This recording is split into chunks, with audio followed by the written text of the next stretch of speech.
it takes a lot of courage to actually look inward and start having these conversations with yourself. Welcome to episode number 55 of the First Responder Wellness Podcast. My name is Conrad Weaver. So grateful that you joined us today. Thanks for watching. Thanks for listening. Hey, a few weeks ago, I spent a few days in Las Vegas attending the EMS World Expo. It was an amazing event with thousands of first responders. And while I was there, I sat down with Brad Shepard. Brad is the Director of Public Safety at Chateau Health and Wellness, a PTSD and addiction treatment center in Utah.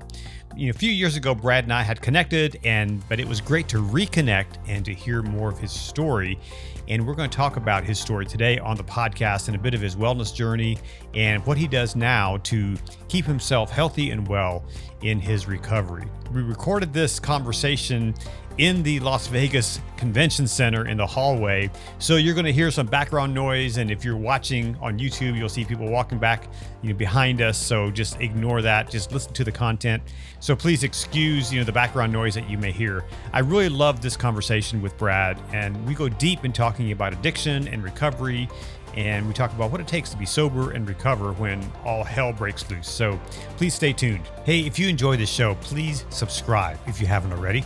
Then invite your tribe to join in as well. We drop a new episode every single Wednesday here on Apple Podcasts and on YouTube and all the other podcast channels. So share the link if you find this content helpful and informative. Thanks again for being here. And now here's my conversation with Brad Shepard. So for the people who don't know who you are, tell us who you are and what do you do? Thanks. I am a retired commander from the Oklahoma Highway Patrol. I did 25 years, 8 months. Did you guys wear the kind of the hat with we the flat? had the flat. Matter of fact, I still have my hat, original. Well, no, I don't have the original, but I have the hat that I wore forever. A friend of mine made a mount for it, and it's sitting on my wall. And it's really cool. It's it's that whole trooper thing. Yeah. So yeah, retired. Did 25 years there. In that time capacity, I had a lot of things happen to me and did a lot of crazy things. On paper, my career looks really good. Mm-hmm. It's always what's not on the paper sure that haunts us all. Yeah. So I had some life or death situations, had some survivor guilt from some line of duty death losses, had cumulative, diagnosed PTSD, and retired. Well, let me back up from there. A little bit of retired as a commander, but I had the command of emergency services unit, which is the the door kickers and the tip of the spear guys, but I also ran our wellness unit, which is really important. Our peer support program helped rebuild that program, which led me to an entrepreneur mentality. I built a nonprofit organization that trained and stood up peer support programs on a CISM based peer support program.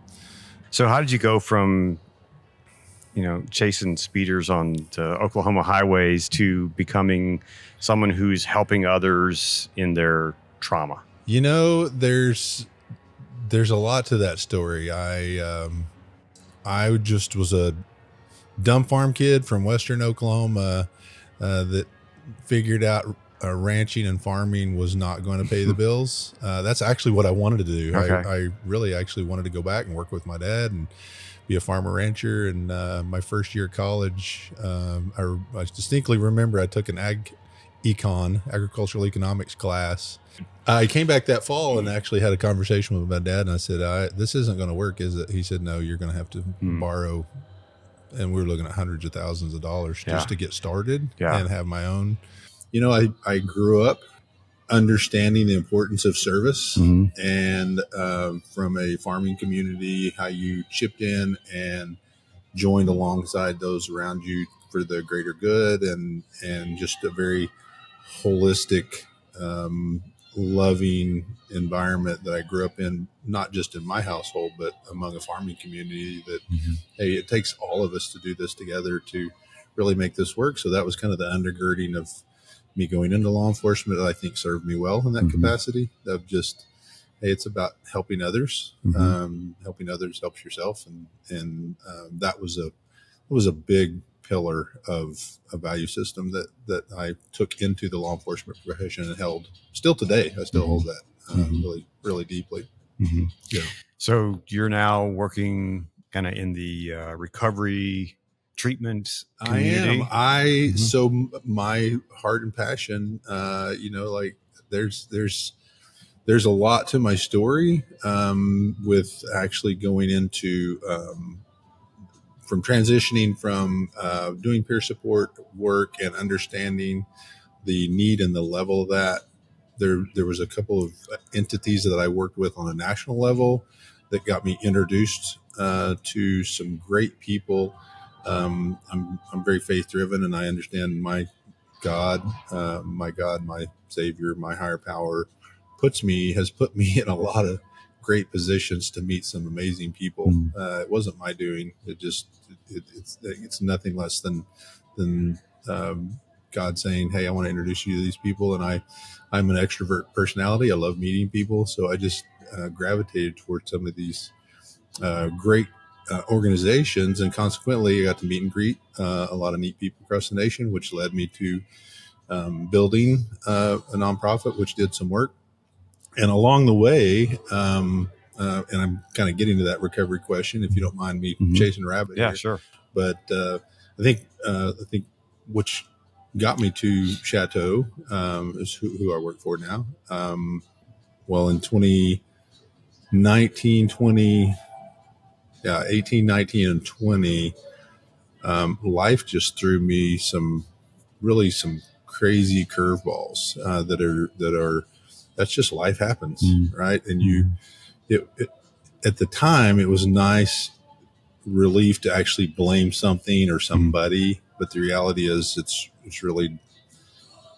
just happens. Life comes at us pretty hard, and consequently, my outlet for that, it overwhelmed my the tools that I had at the time. It really overwhelmed me, and one of the things that I did do, I enjoyed drinking bourbon in the evenings. By definition, at the time, I was probably already an alcoholic. But when all that stuff happened, I just became so overwhelmed with it. I just started drinking more, which made my PTS worse, and it made everything worse. There's very little good that comes from taking a drink of alcohol, and even though at the time I justified, well, this is the one thing that I enjoy doing in the evenings, and that led to opening the door to drinking ridiculous amounts of alcohol in those years. So it led me to requiring and needing a residential treatment care. So I went to a residential treatment, which was Chateau. I went to Chateau. I'm an alumni of Chateau. I spent 32 days there.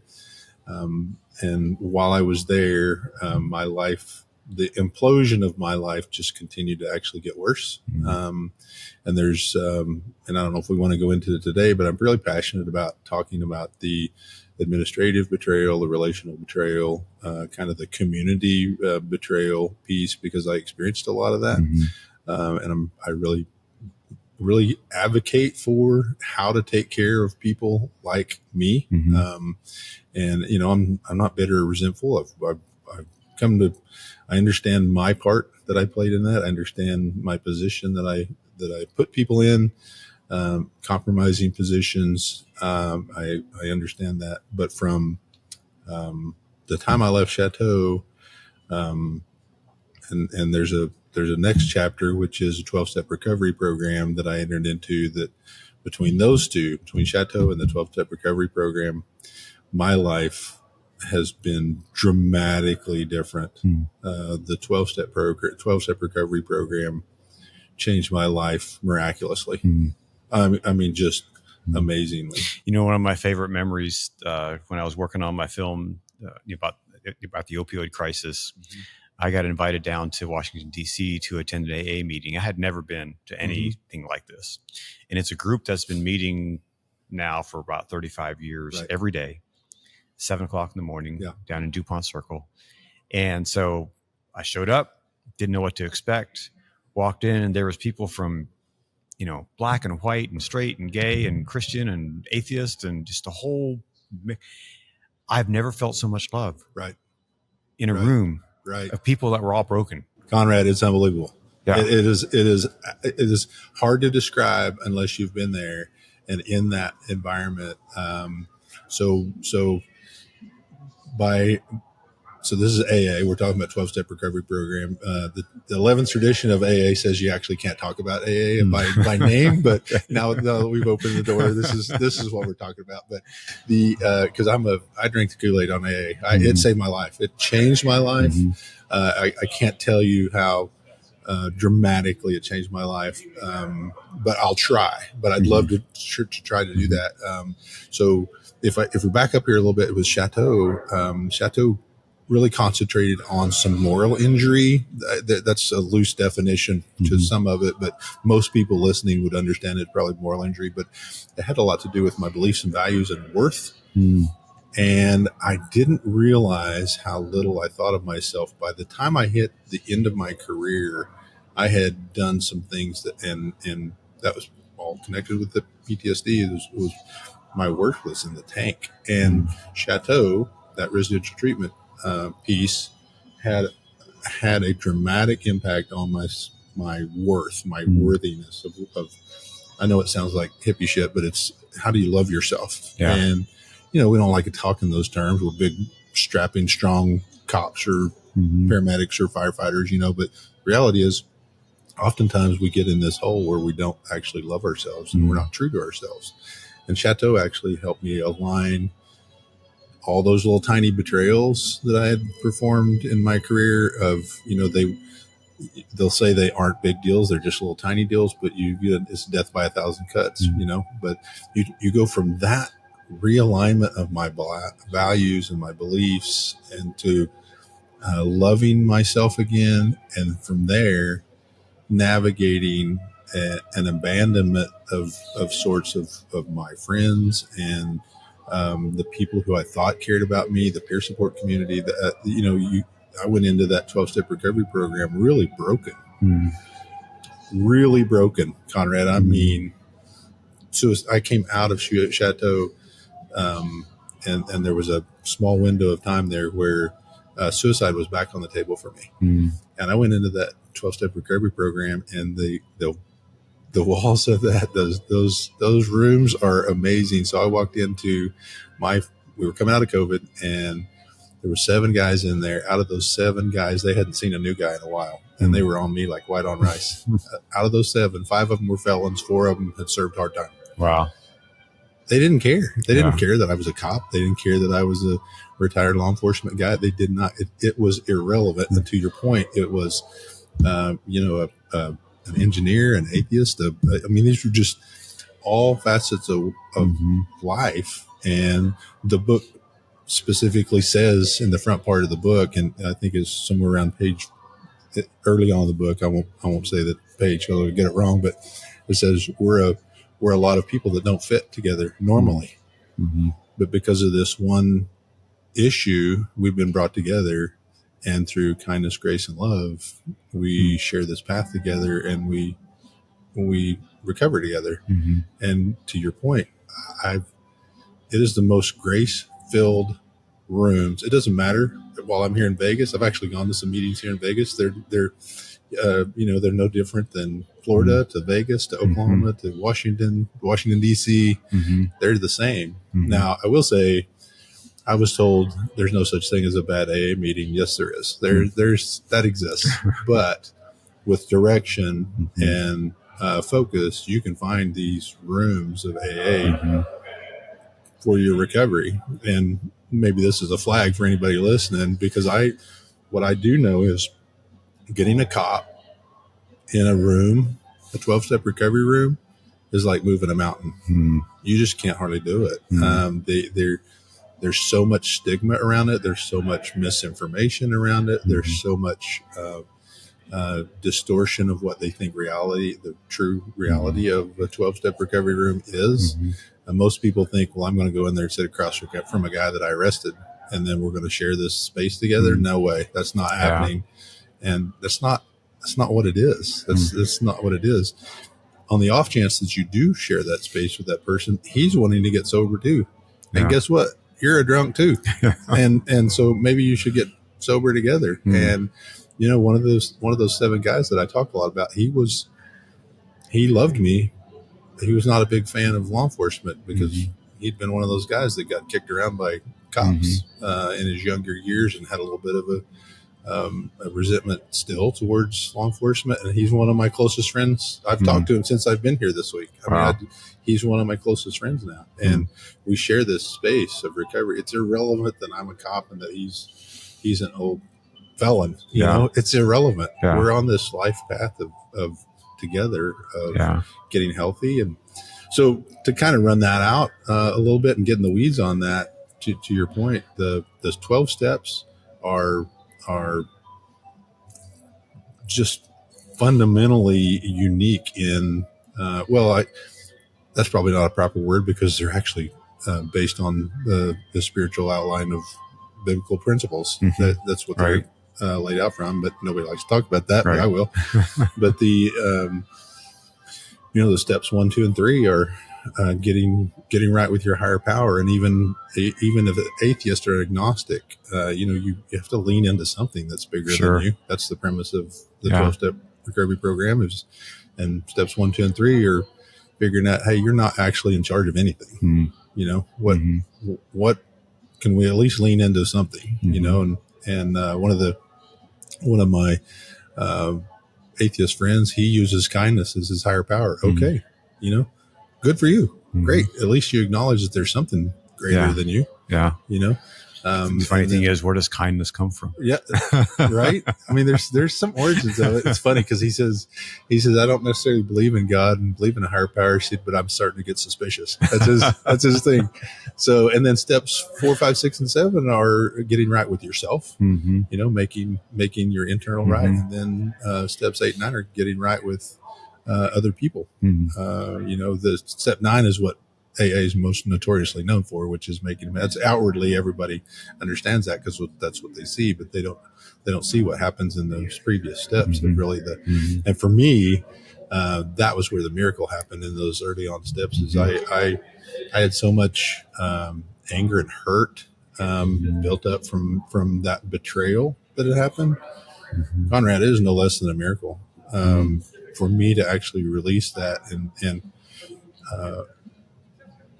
walk into an arena of forgiveness that is undeserved, and by definition, we all understand that. You have to forgive people because they don't deserve it. It's for you, right? But when you're in that moment, when you're in that dark spot, it doesn't make sense. That's not what's happening. It's that head and heart connect, right? And so the steps gave me. Now I'm working on self-love. Now I'm working on forgiveness. Now I'm working on so many of these things that are just making a dramatic impact on my life. And I come out of those steps. Well, and let me finish that. And then steps 10, 11, 12 are living a life of serenity and accountability and checking down on the things that actually will kill you, both internally and externally. So, and I love the program. I'm still in the program. I sponsor some first responders and I don't ever see myself living a different life than this, just because there's so much peace and serenity that comes with it. It is. I don't know that I've ever had the peace. Now I've said that before. This is and listen, my life's not perfect. There's a lot of damage and wreckage. The AA book talks about that as well. That it's like a tornado coming through and a destructive long period of reconstruction, and that's years and years. But the years that I've been living this, they just keep getting better. I live a life of gratitude now. I'm so grateful for the people who love me, the people who are around me now, the people who are in my life. My friend circle is a lot smaller than it used to be. That you definitely, when you go through a crisis like what I went through, you definitely find out real quick who your friends are. Sure. And who supports you, who your allies are. And that was fundamentally mine. So if we kind of finish that course of your question, I took myself out of the wellness community, and for a while, thinking, I was not going to go back. For a period of time, the hypocrisy of my story brought shame to the table. So I had to deal with shame and guilt. Now I still have guilt. Guilt is okay to have. Shame is a killer. Shame is something entirely differently. But I carried, and I had to navigate that as well as and I've got so many great stories with coming back into this community, but I really didn't feel like I would ever come back, just from the embarrassment of the hypocrisy and the but I'm human. I'm a living example of what this crazy PTSD thing can do to a life, and how to navigate that forward and how to overcome it, if not even maybe offer up some prevention to not stepping on certain landmines within your PTSD walk. Um, but coming back into this community, I got a phone call from Chateau saying, "Hey, would you be interested in coming back and working for us in helping others by developing training program and business development, establishing a first responder network for us?" I'm like, "Oh my gosh, this was how could I say no?" Because I love what they did for me. I don't know, that'd be one side of it, and then the other side of it is this is didn't take very long. I said, well, I told him then, I said, let me pray about it and see where we're at, and we talk to my sponsor about it, and we'll see kind of what's going on. And there is a a fine line there of boundary, of setting boundaries of living out my personal recovery journey and still working in the recovery community is it's tricky, but staying on top of it and staying having really frontal conversations about, here's what's going on with me, here's what's going on with the people, here's how I'm interacting in this category, keeps all that in balance. Not all the time. There's certain times that, it's just like everything else. Your life starts to get a little wobbly. Then you start checking down on it, having conversations with people, which is what a lot of our folks in this community don't do. Then life starts to get wobbly. And I did that. My life started getting wobbly. I just kept it to myself. And like, I can work through this. It'll get better someday. And it just didn't. Yeah. And I want to pull, you mentioned a word a little bit ago. I want to kind of pull on that thread. That's the word accountability. How much does that play into your recovery, into your wholeness, into your wellness today? That is an enormous pillar in the recovery process, of having giving, maybe is a better word, giving someone permission to actually check down on what you're doing or why you're doing it. There's some very distinct words that resonate deeply with me. One is motivation, which is the constantly internally asking what is driving this action you're doing right now, or what is driving the things that you're wanting to do. Is it selfish or self-seeking, which is sometimes okay. It's okay to go do something fun, or is it more manipulative in its selfish and self-seeking?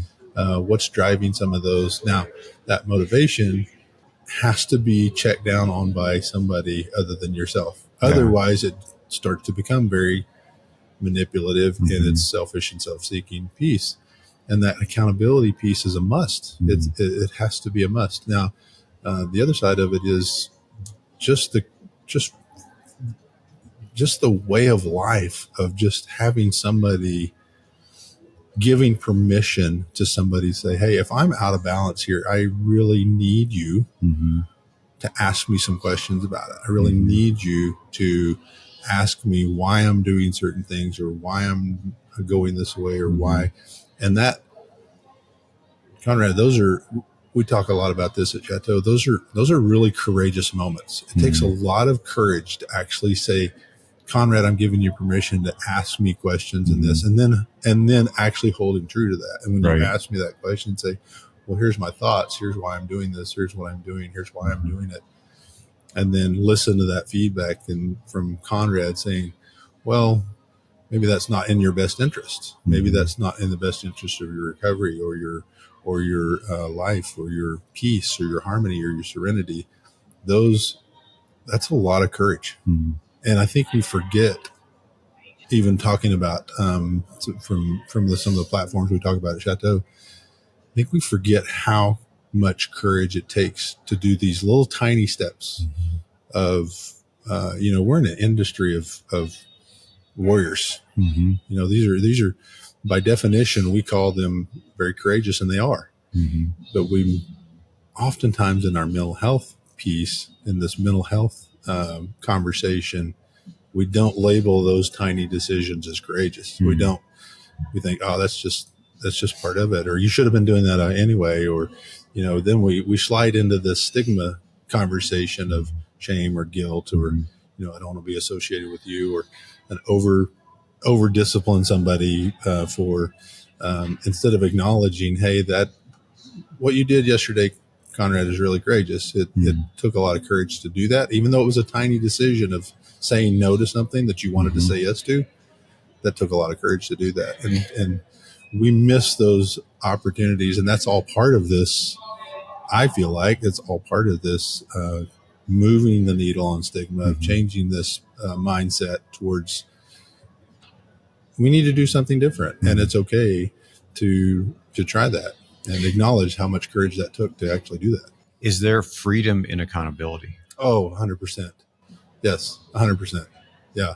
There's so much opportunity there when you're not being held accountable. There's so much opportunity there for you to make bad decisions. Maybe not even intentionally, hey, I'm going to do the wrong thing, but more subtly of drifting away, which is where this betrayal of sorts starts to happen. I feel like where these little tiny decisions through life that move you away from your values and beliefs, and with an accountability person, a partner, and oftentimes people think that's a spouse. I don't actually agree with that. I think it should not be a spouse. I don't think your spouse, husband or wife, actually should. Too close to the situation, or well, too close to the. I think it puts too much pressure on them. Oh, sure. I certainly think they should have open conversations, but I think it puts too much pressure on them to say, I think you're doing it wrong. I think your accountability person should be somebody external, maybe even removed from your circle of influence of you can go to, like that's one of the great portions of the 12-step recovery program, is that my sponsor's name, Joe's not my life in any other capacity other than my sponsor. He knows all about it. He knows every component of it, but I can go to Joe and say, hey, here's what I think. He's like, yeah, you're deal up, and because he's straight talker. He's 51 years sober, and he cuts me no slack, man. But I love that, right? I can say, hey, what do you think? He said, that's not going to work. Or, yeah, you're doing a great job. He gives it both ways, and it's, I think, the accountability piece.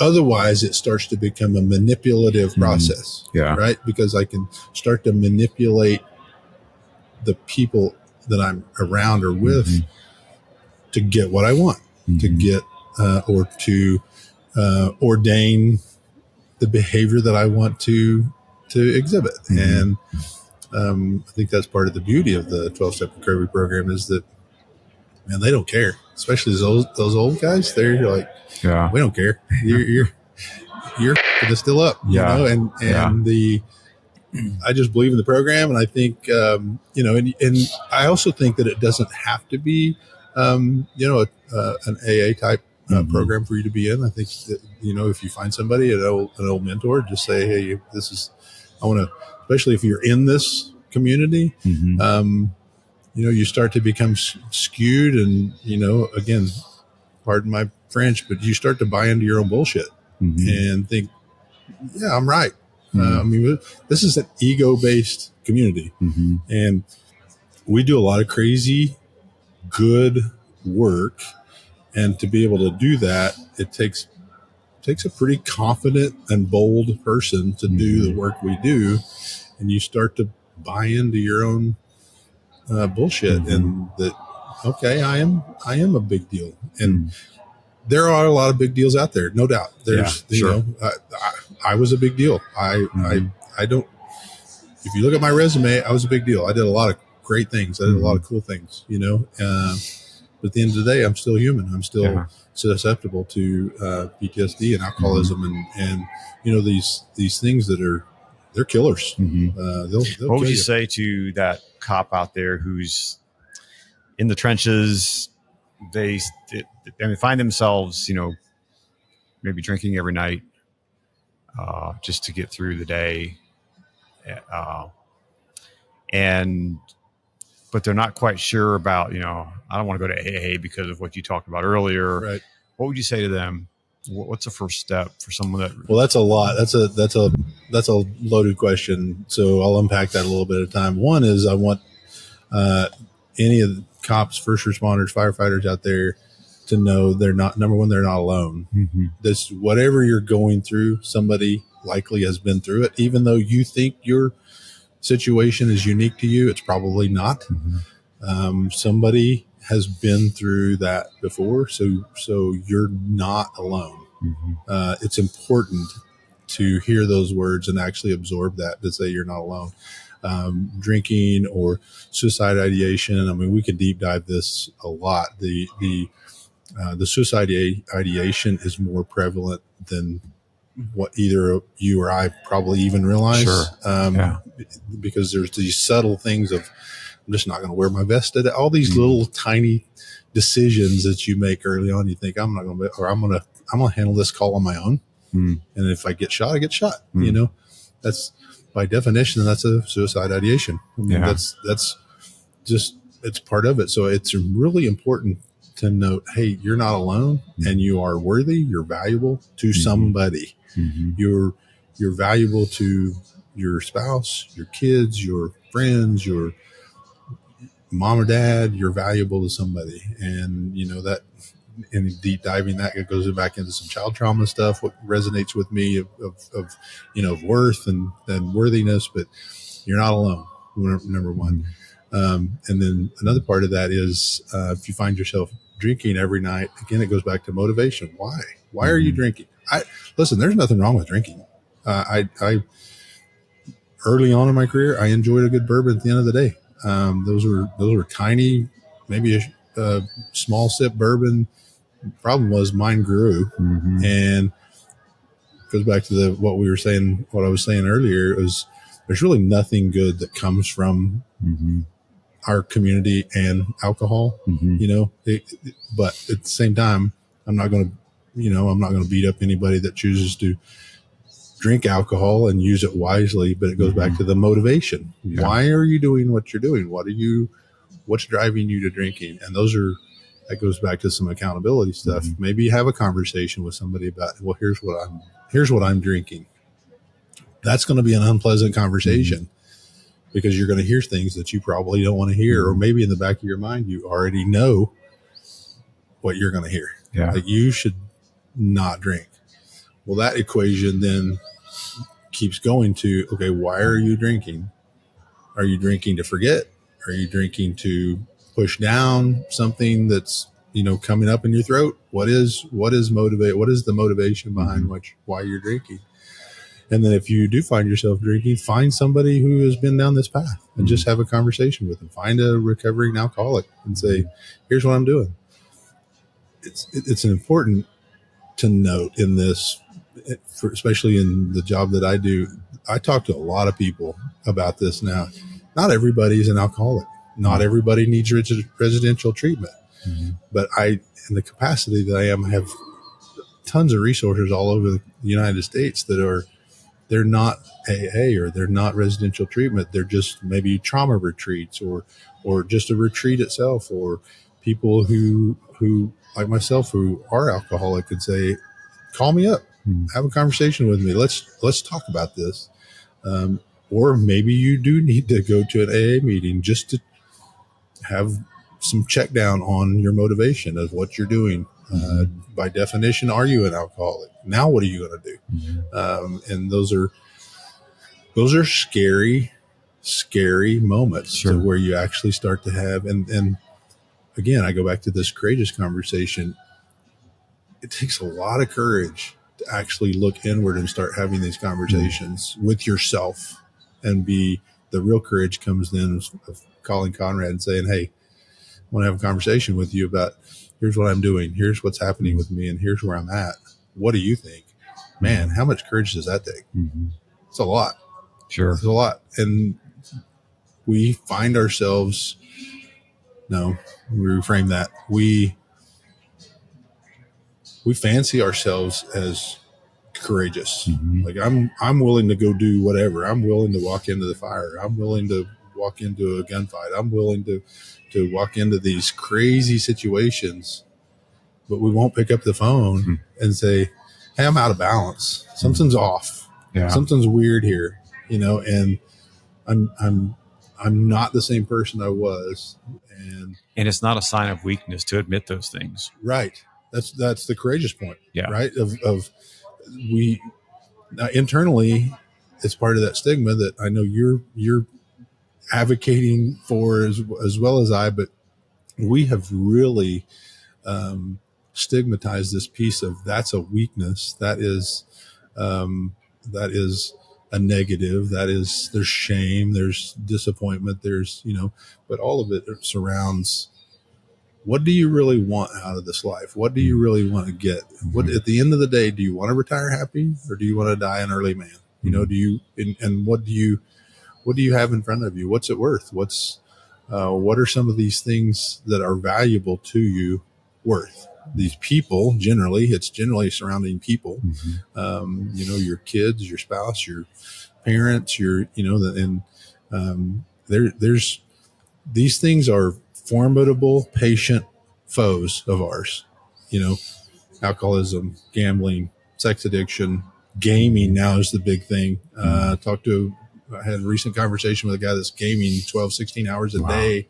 Gaming's the big, social media, these independently, there's nothing wrong with, gaming or social media by itself. But if you're finding yourself, that's all you do, you need to ask some hard questions. And that's the moment of real courage, to where you can say, okay, something's off. I'm doing this too much. Who or what can I do? Who can I ask? What can I do? Where can I go?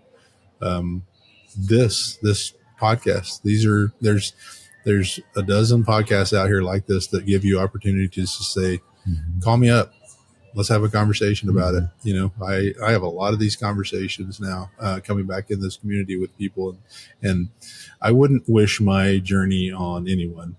I wouldn't wish the pain of I sit before you today. I love my life. I it's not perfect. I wish it were, in some areas I wish it was better, but it is what it is. I embrace it. I'm in peace. I have a lot of gratitude.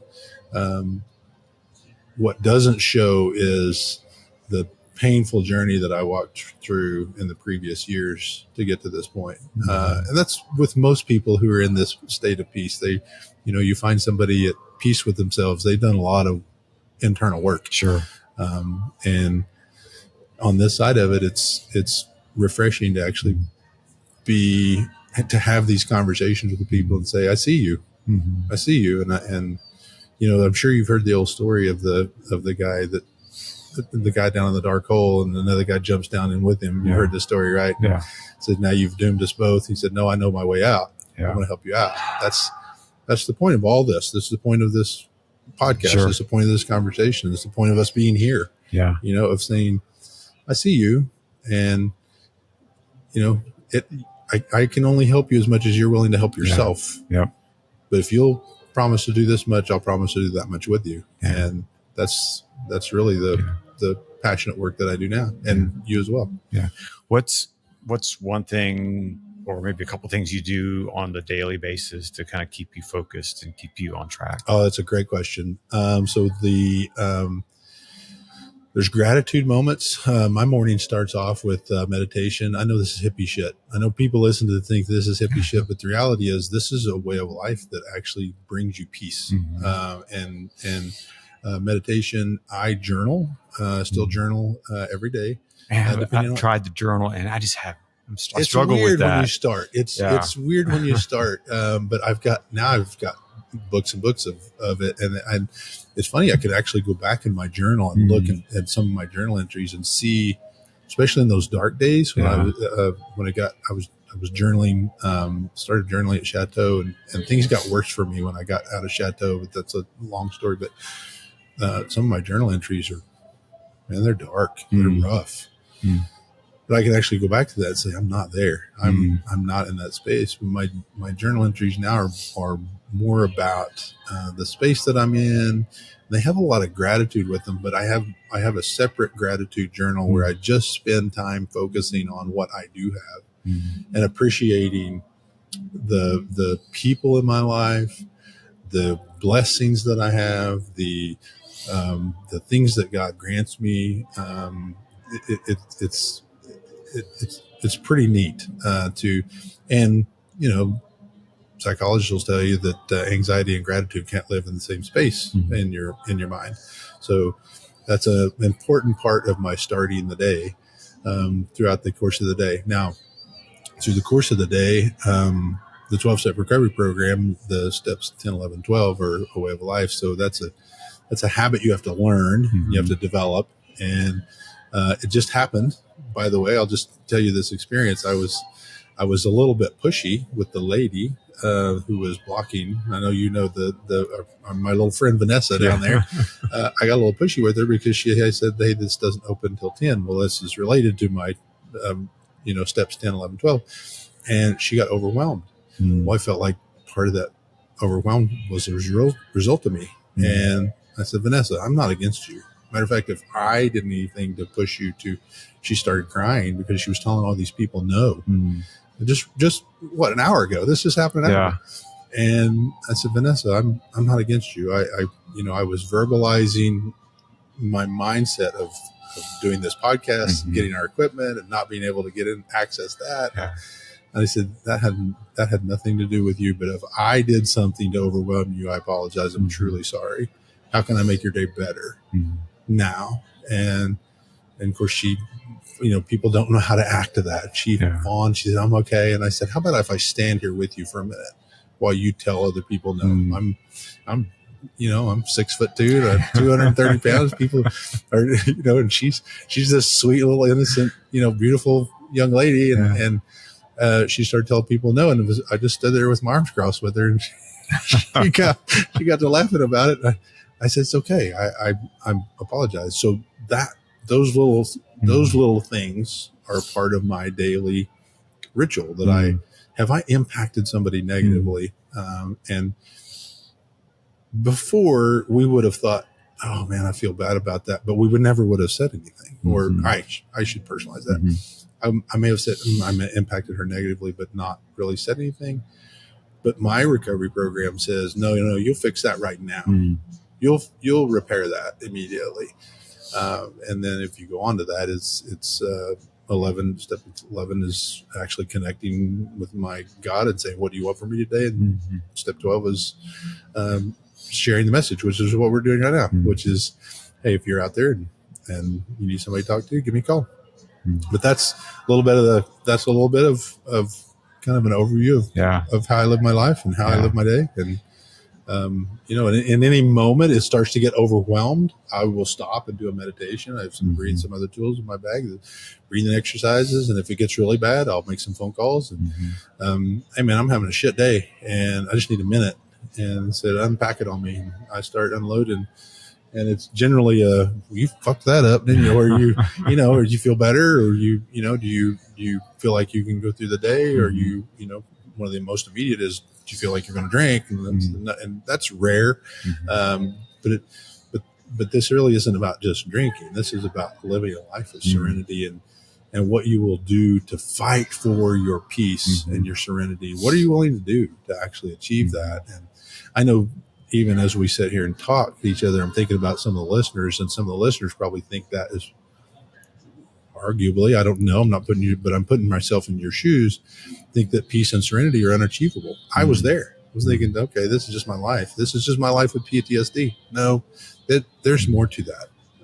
It's actually becoming transparent and becoming courageous and having these conversations and giving your accountability to somebody, of giving them permission to say, hey, check down on me. And so those are a lot of the little things about how to live with this in a peaceful and serenity manner.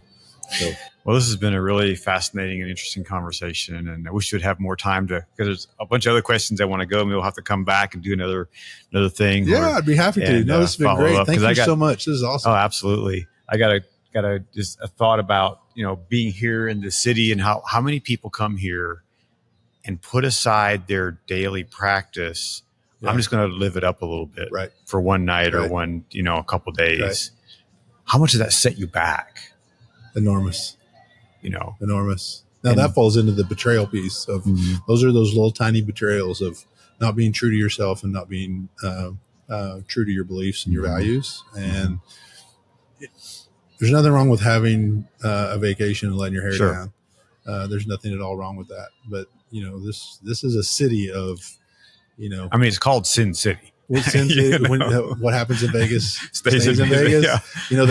I came out here for a SWAT conference years ago, and he was talking about the SWAT commander for Las Vegas PD got up and said, hey, we spent, the city of Las Vegas spent like $2 million on this ad campaign of what happens in Vegas stays in Vegas. Yeah. He said, I'm going to tell you right now, what happens in Vegas gets recorded. So he's talking to a bunch of SWAT guys. He said, I'm going to tell you right now, everything you do is going to be in IA if you mess it up. Yeah. Fair warning, right?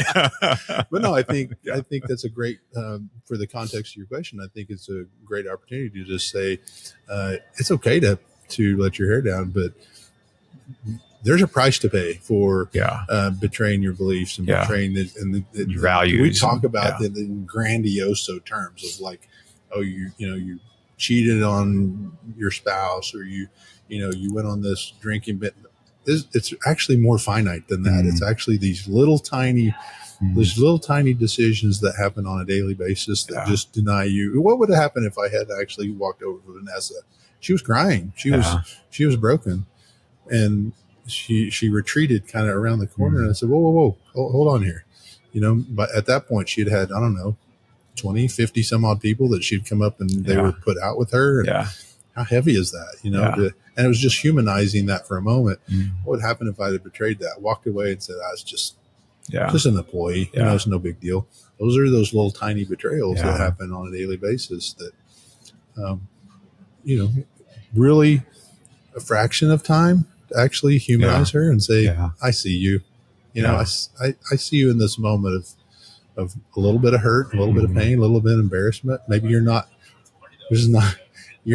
cut out to tell people no, which is okay. Some people are just, it's hard, to tell. And she was having to tell people no over and over. Anyway, I firmly believe that this is a great, contextually, this is a great opportunity to talk about the city we're in. Go have a great time. Go enjoy yourself. But nobody likes to talk about boundaries. Boundaries are a dirty word, but the reality is boundaries not only save your life, but give you a life of peace and serenity. And those boundaries are saying, here's what I won't do. Boundaries are not for other people. They're actually for us to say, protect our physical boundaries. And I was having a conversation with a guy recently that I use the term of tactical ground. We give up tactical, we understand tactics, right? But in this industry, we give up tactical ground of our heart so willingly, so readily, so easily, so quickly. We just give up tactical ground of our heart. And then years down the road, we're like, this agency owns me. I've given so much to them and they've given me nothing back. Well, that's not true. You got a paycheck, and you got a reputation of sorts, depending on how you lived out your career.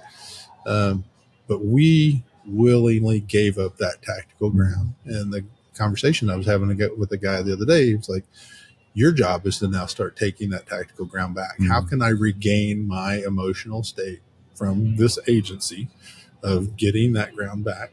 And you do that through boundaries of saying, no, I'm not going to answer the cell phone after a given time, or no, I'm not going to be on call for that, or no, I'm not going to be. And you don't have to be a jerk about it. You just say, this is a boundary that I'm setting. Here it is, and we slowly start taking this emotional ground back from. And that's all those. That's connected to those little tiny betrayals. So, hope that helps. I don't know. Yeah, That's great conversation. This is great. This is fantastic. Thank you again. Yeah. And so, coming to you from the EMS World Expo here in Las Vegas for the special edition of the First Responder Wellness Podcast. Brad, thank you for of course. It's my pleasure. Enjoyed it. Thank you. All right. We get to hang out today. Another day. That's day. Right. Yeah. Thanks, Conrad. All right. Thank you. Thanks, Brad, for the conversation. It was great to reconnect with you. You can learn more about Brad and what he does with Chateau Recovery at chateaurecovery.com. The link is in the show notes below. And thank you for listening or for watching. And just a reminder that I'm here every single Wednesday with a brand new podcast episode. So be sure to tune in again next week for another amazing conversation with a first responder leader. And please remember, you are not alone. And if you need someone to talk to and don't know where you can turn, you can dial 988 for help. Until next time, be well, take care of yourself and those around you, and go out and do something great in the world.